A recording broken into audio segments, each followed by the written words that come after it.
Welcome back to my channel. ಇವತ್ತಿನ recipe masala dosa. ಅದಕ್ಕೆ ಹಾಕುವಂಥ ಆಲೂಗಡ್ಡೆ ಪಲ್ಯ ಮತ್ತು ಚಟ್ನಿ ಹೇಗೆ ಮಾಡೋದು ಅಂತ ನೋಡೋಣ.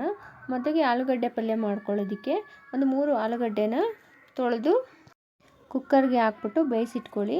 ಮತ್ತು ಪಲ್ಯ ಮಾಡ್ಕೊಳ್ಳೋದಕ್ಕೆ ಮೊದಲು ಒಂದು ಬಾಣಲೆನ ಇಟ್ಬಿಟ್ಟು ಅದಕ್ಕೆ ಸ್ವಲ್ಪ ಎಣ್ಣೆನ ಹಾಕ್ಕೊಳ್ಳಿ.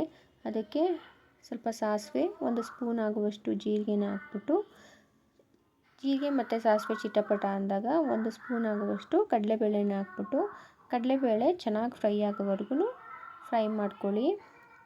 ನೋಡಿ, ಈ ರೀತಿ ಚೆನ್ನಾಗಿ ಫ್ರೈ ಮಾಡ್ಕೋಬೇಕು. ಈ ಟೈಮಲ್ಲಿ ಒಂದು 3 ಹಸಿಮೆಣ್ಸಿಕಾಯಿನ ಉದ್ದಕ್ಕೆ ಕಟ್ ಮಾಡ್ಕೊಂಡು ಹಾಕ್ಕೊಳ್ಳಿ.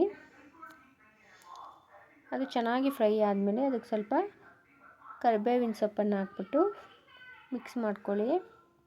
ಈಗ ಒಂದು 4 ಈರುಳ್ಳಿನ ಈ ಥರ ಉದ್ದಕ್ಕೆ ಕಟ್ ಮಾಡಿಕೊಂಡು ಸೇರಿಸ್ಕೊಂಡು ಈರುಳ್ಳಿ ಚೆನ್ನಾಗಿ ಟ್ರಾನ್ಸ್ಪರೆಂಟ್ ಆಗೋವರೆಗೂ ಚೆನ್ನಾಗಿ ಫ್ರೈ ಮಾಡ್ಕೊಳ್ಳಿ. ನೋಡಿ, ಈ ರೀತಿ ಚೆನ್ನಾಗಿ ಫ್ರೈ ಮಾಡ್ಕೋಬೇಕು.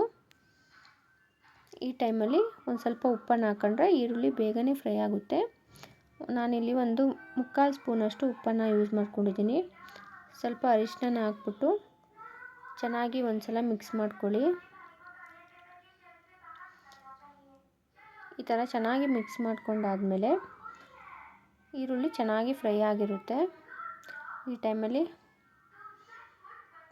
ನಾವು ಸ್ಮ್ಯಾಶ್ ಮಾಡ್ಕೊಂಡಿದ್ವಲ್ಲ ಆಲೂಗಡ್ಡೆನ, ಅದನ್ನು ಹಾಕ್ಬಿಟ್ಟು ಚೆನ್ನಾಗಿ ಮಿಕ್ಸ್ ಮಾಡ್ಕೋಬೇಕು.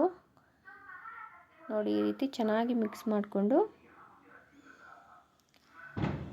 ಅದು ನೀಟಾಗಿ ಮಿಕ್ಸ್ ಆಗಬೇಕು. ಆ ರೀತಿ ಚೆನ್ನಾಗಿ ಮಿಕ್ಸ್ ಮಾಡ್ಕೋಬೇಕು. ಟೈಮಲ್ಲಿ ನಾವು ಕಟ್ ಮಾಡಿ ಇಟ್ಕೊಂಡಿದ್ದಂಥ ಕೊತ್ತಂಬರಿ ಸೊಪ್ಪನ್ನು ಸಹ ಸೇರಿಸ್ಬಿಟ್ಟು ಚೆನ್ನಾಗಿ ಮಿಕ್ಸ್ ಮಾಡ್ಕೊಳ್ಳಿ.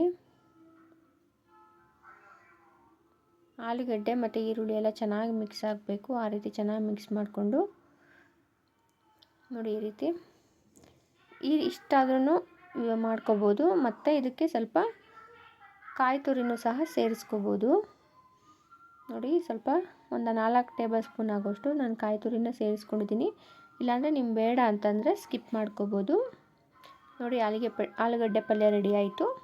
ಇವಾಗ ಚಟ್ನಿ ಹೇಗೆ ಮಾಡ್ಕೊಳ್ಳೋದು ಅಂತ ನೋಡೋಣ. ಒಂದು ಮಿಕ್ಸಿ ಜಾರ್ಗೆ ಚೆನ್ನಾಗಿ ಫ್ರೈ ಮಾಡ್ಕೊಂಡಿದ್ದಂಥ ಕಡಲೆ ಬೀಜ ಮತ್ತು ಅದಕ್ಕೆ ಸ್ವಲ್ಪ ಫ್ರೈ ಮಾಡಿಟ್ಕೊಂಡಿದ್ದಂತಹ ಹಸಿಮೆಣ್ಸಿನ್ಕಾಯಿ, ಬೆಳ್ಳುಳ್ಳಿ, ಕರಿಬೇವಿನ ಸೊಪ್ಪು ಹಾಕ್ಬಿಟ್ಟು ಮತ್ತು ಸ್ವಲ್ಪ ಜೀರಿಗೆ ಮತ್ತು ಒಂದು ಸ್ವಲ್ಪ ಕಾಯಿ ತುರಿ ಹಾಕ್ಬಿಟ್ಟು ಕೊನೆಯಲ್ಲಿ ಒಂದು 4 ಟೇಬಲ್ ಸ್ಪೂನ್ ಆಗುವಷ್ಟು ಕಡಲೆನ ಹಾಕಿ ಕೊನೆಯಲ್ಲಿ ಸ್ವಲ್ಪ ಕೊತ್ತಂಬರಿ ಸೊಪ್ಪನ್ನು ಹಾಕಬೇಕು. ಈಗ ರುಚಿಗೆ ತಕ್ಕಷ್ಟು ಉಪ್ಪು, ಸ್ವಲ್ಪ ನೀರನ್ನು ಹಾಕ್ಬಿಟ್ಟು ಚೆನ್ನಾಗಿ ಗ್ರೈಂಡ್ ಮಾಡಿಕೊಂಡ್ರೆ ನೋಡಿ ಚಟ್ನಿ ರೆಡಿಯಾಗಿಬಿಡುತ್ತೆ. ಇದಕ್ಕೆ ಒಗ್ಗರಣೆ ಹಾಕೋ ಅವಶ್ಯಕತೆ ಇಲ್ಲ, ತುಂಬ ಚೆನ್ನಾಗಿರುತ್ತೆ. ನೋಡಿ, ಈಗ ದೋಸೆ ಮಾಡ್ಕೊಳ್ಳೋದು ನೋಡೋಣ.